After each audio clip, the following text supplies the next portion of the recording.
Welcome back to Webcertain TV. I'm Gemma Houghton. Today I'm here with Webcertain's Jens and Nikita, and we're going to be discussing net neutrality and the potential implications of the changes to the laws in the US.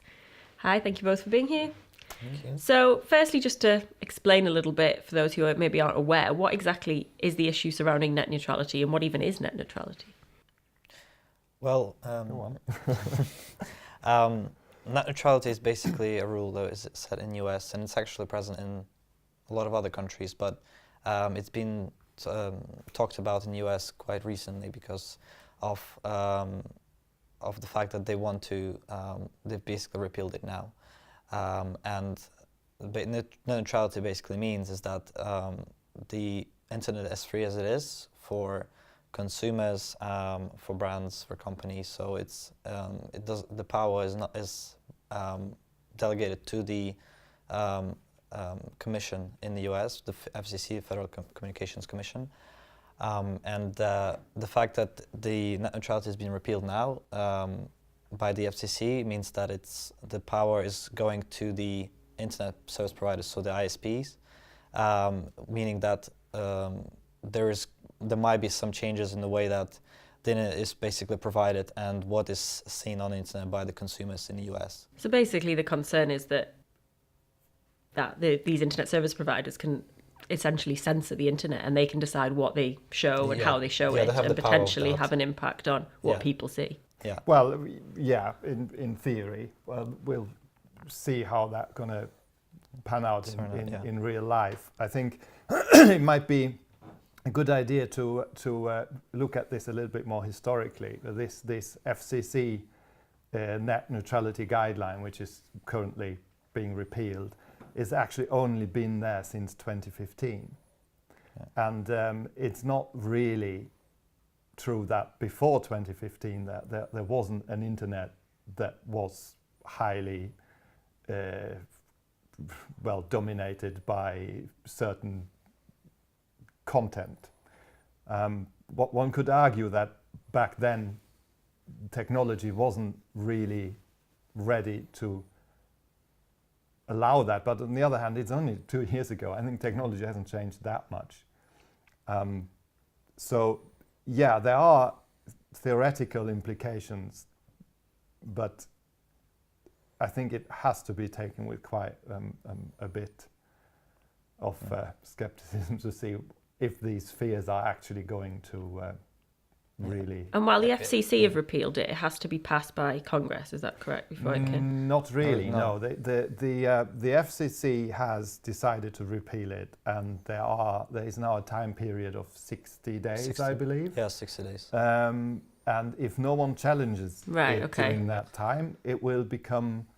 it is... I'm not an American legal expert, so the Americans may forgive me for the terminology, but it's, as far as I understand it, this is not a law. It's basically, the FCC is the federal watchdog that is supposed to ensure that... It's like guidelines almost. It's a guidance change. And so what is already underway now is that it's highly likely that during those 60 days, someone is going to legally challenge this decision in the first place.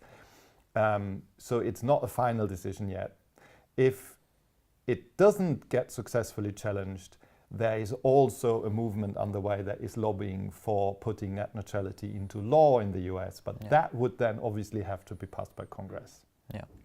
And so like you said, this kind of take it with a bit of skepticism, just because this changes doesn't mean anything will actually change. But is it likely that the big internet service providers will use this to make changes to how they deliver content? There is a possibility, yes. And also the reason is because there's been lots of mergers between the internet providers in the US and major entertainment providers or media content providers like, for example, Verizon has bought Yahoo and AOL.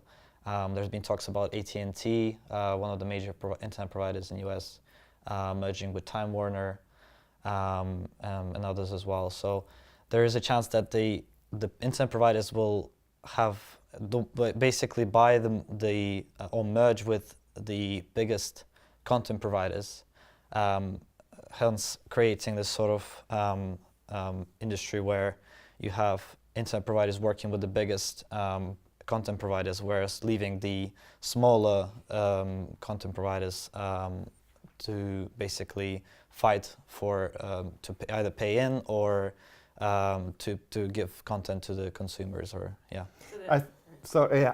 I think there might be, or probably is, a risk for some of the internet providers to be tempted to do some of this, but I don't think all of them.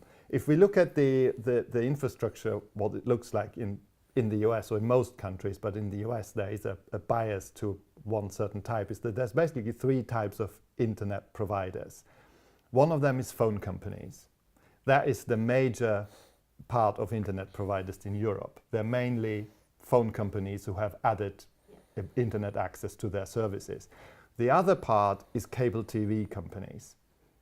Cable television is an easy way of providing internet because it's already a relatively high-speed network in place. That also exists in other countries, but I think that part is more dominant in the US than in other countries, because I think cable television as such is more dominant in the US. Yeah. And the third part obviously is the latest addition to the mix, which is internet providers, which are purely internet providers, mainly fiber-based, which are doing nothing else than just digging holes, putting fiber optic cables down and selling internet or IP-based services alone. Now, from these three types of internet providers, it's the cable television networks which are the most the ones that are most inclined to be jumping on this train to try to block services which compete with their own, because being cable television networks, they already offer video content. And obviously, if I'm a cable television, if I'm a Sky in the UK, for example, or in the US, I have my entertainment mix, which I want to sell to people for a certain price. I don't want Netflix to come and compete with me on my own network. That is sort of the background why these people would say, oh yeah, that's brilliant for us. We can either make Netflix pay so that it becomes more expensive to the end consumer, because obviously they will pass the price on, and then that makes my own services more competitive. I'm not so sure that the other two types of internet providers, the phone companies and the fiber only or fiber-based ones, are that interested in this kind, because they, even if they have an entertainment package of their own, I don't think that's not their core business. I think the ones that are most in this drive for repealing net neutrality is the ones that are also, or that are where their core business actually is entertainment. So is it therefore likely only to really affect, say, you've talked about Netflix and these kind of new streaming sites and content-based sites, as opposed to somebody selling gardening tools or B2B software? Or is it something that, is this an issue for any business potentially? Well, this is obviously now speculation. We know, or we can fairly safely assume that the main problem is going to be video streaming content, which is competing with cable TV network content. I think that's quite obvious. There is obviously another risk, and that is that we are going to see two types of internet offers for consumers. So from a consumer point of view, I will have to choose between buying an internet solution which gives me free streaming this whatever, but from that company, like basically it's a IP-based cable network with an additional web browser on top. Ideally nicely packaged, so I just have some sort of streaming stick for my television, which is also built in Wi-Fi, where I can then connect my tablet and stuff, and I'm basically only getting what they offer. That's sort of the worst case scenario, I think. And then on the other hand, there will be internet providers who will actually be able to gain from this as well, because there's obviously going to be consumers who are absolutely not going to like this. So there will be internet providers who say, we are offering free, unlimited IP access to whatever you want, unfiltered, for this price, and and it will then be up for the consumer to choose, as long as the infrastructure is in place. But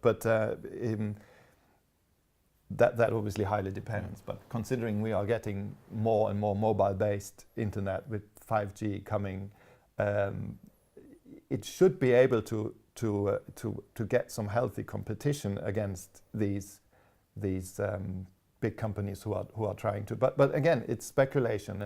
And I mean, when we look back in the past, when the internet first was launched in the US, we had like AOL and these kind of services which were very limited to what you actually could do. It was all based on their own software or their own services, and then you had a little web browser which didn't let you do much. And an equivalent in now could be that you have something like that again, and the web browser lets you do everything, but it doesn't allow video streaming. So you can only go to any website, but if you go, for example, to Amazon Video and click on a film, it won't let you, because that's blocked, because you are actually on a cable network TV and you only have that access. So there's a risk that this might happen. Yeah. There might be also a bigger rise on VPN services and service providers, where consumers will be able to get more, might be able to get more access to different providers if they use a VPN. But also, again, like I think with Netflix now, that if you try to use a VPN and access different location, you can't, because they block them basically. So that might also be the case where VPNs won't work. It's a question of the technology. It's like in China, isn't it? That's how people get around the censorship. So this Netflix example is fine, but now we're looking at the opposite. We're actually looking at Netflix wanting people to access the services despite the ISP doesn't want it, which is a different technological problem than the other way around. So from Netflix point of view, in this case, they would then want to open up the VPNs again, which it just closed. Yeah. Basically, so yeah. And what about the point of view of search marketing and digital marketing, thinking beyond content streaming, but general search and general advertising? What, if any, impact could this have on the way marketers need to approach their search and the way users find information? If the internet providers will be able to create packages where you can only access certain search engines, like if you pay $5 to access, like, I don't know, Yahoo, Bing, and then pay extra $10 to access like Google or something, and in that case it might create more cost for the advertisers if they want to advertise on certain networks, and it will also create, basically it could be harder for advertisers to select which search engine they can advertise on, and also increase the cost for the advertising, like PPC, for example, pay-per-click. And I guess from a display point of view, for example, where you're actually, retargeting, all that kind of thing, where your ads appear on different sites, that could also have an impact. Yeah. If certain websites aren't.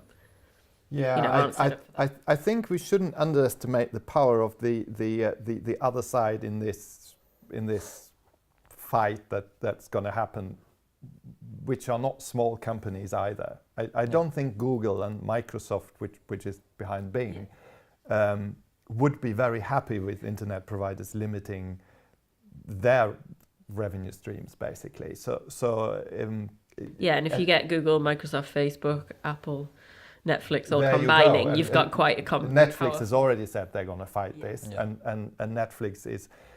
We also need to look at the wider background here. This is just a tiny little cogwheel in the mechanics that's happening to the entertainment industry.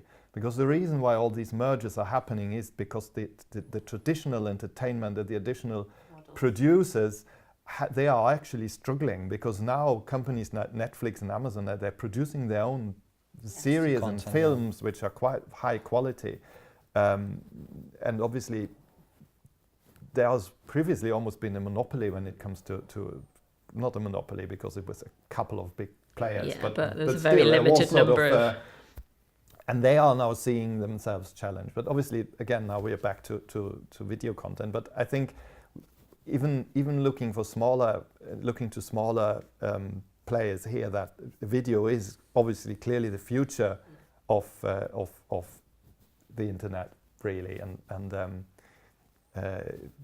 yeah, even if you're not providing even in video, advertising, video yeah. is much more common. Yeah, more websites are including videos on their websites. Yeah, I haven't got any statistics, but I was getting with 80% of all adverts on Instagram, for example, are video based. Even though they are short snippets, but there is hardly anything that's not moving anymore. In that kind of. Yeah. So even if your business isn't based on video, the fact that potentially the visibility of of any video could be impacted would have a big impact on. Yeah. And another interesting question is, how does this affect like big content delivery networks like Akamai, how they are going to deal with this? Because obviously their idea is to be presenting content that is available anywhere at any time through any device. That's their core business. Yeah. So they wouldn't either want some sort of internet provider saying no. We're going to make this more difficult. Yeah. So it's going to be a big fight between them. So. And this is obviously happening in the US, and this is related only to the US. But what are the international implications of it, both from businesses who might be targeted in the US, but also how the future of the rest of the internet globally might pan out as a result? Well, this is obviously a political more than an economical background, even though the consequences are economical and they're big economic interests. Which is, we know that many governments have a wish to limit or direct the internet or content on the internet into certain directions, and this is not only true for the well-known cases like China, where obviously a lot of content is blocked for political reasons.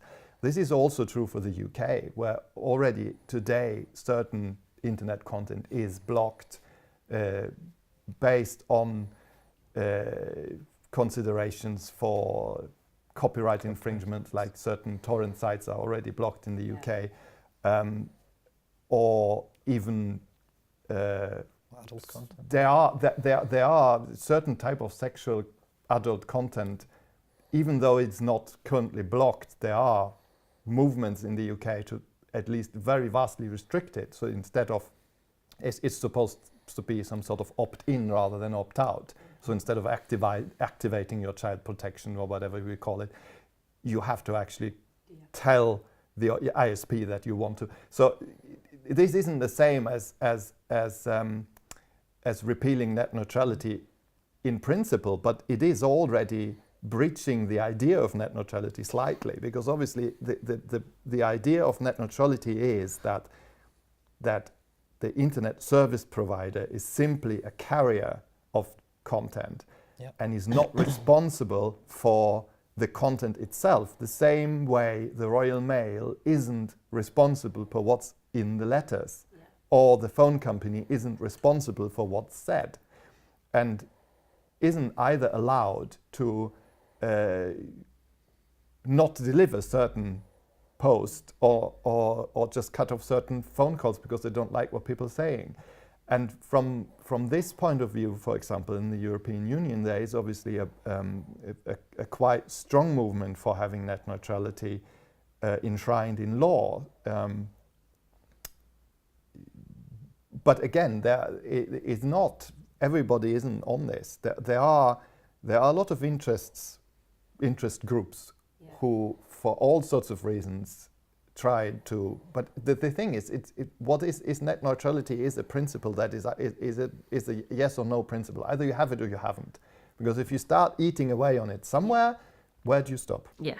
And there's always going to be other people that say, well, you've done it here, and there's precedent then for other people to start doing the same thing. It depends how well it goes in the US, but it's so far all we've seen is a huge backlash from the US lawmakers, from the people themselves. I think there have been some votes going on the fact that people, like more than 80% are voting, for net neutrality. I haven't seen anything that says, yes, I want net neutrality, except for obviously the FCC in this case. But depends on how well it goes in the US. It might create a new wave of whether it might be questioned in Europe or other countries. Yeah. Well, we'll have to watch this space and maybe come back in a few months' time to see see how things have just developed Absolutely. and what's going It on. would be It's good to see what has come through. definitely going to be an Yeah. ongoing, developing story. Yeah. Yeah. Thanks very Looking much for forward to part 2. yeah. Thank you very much for talking you. about it today.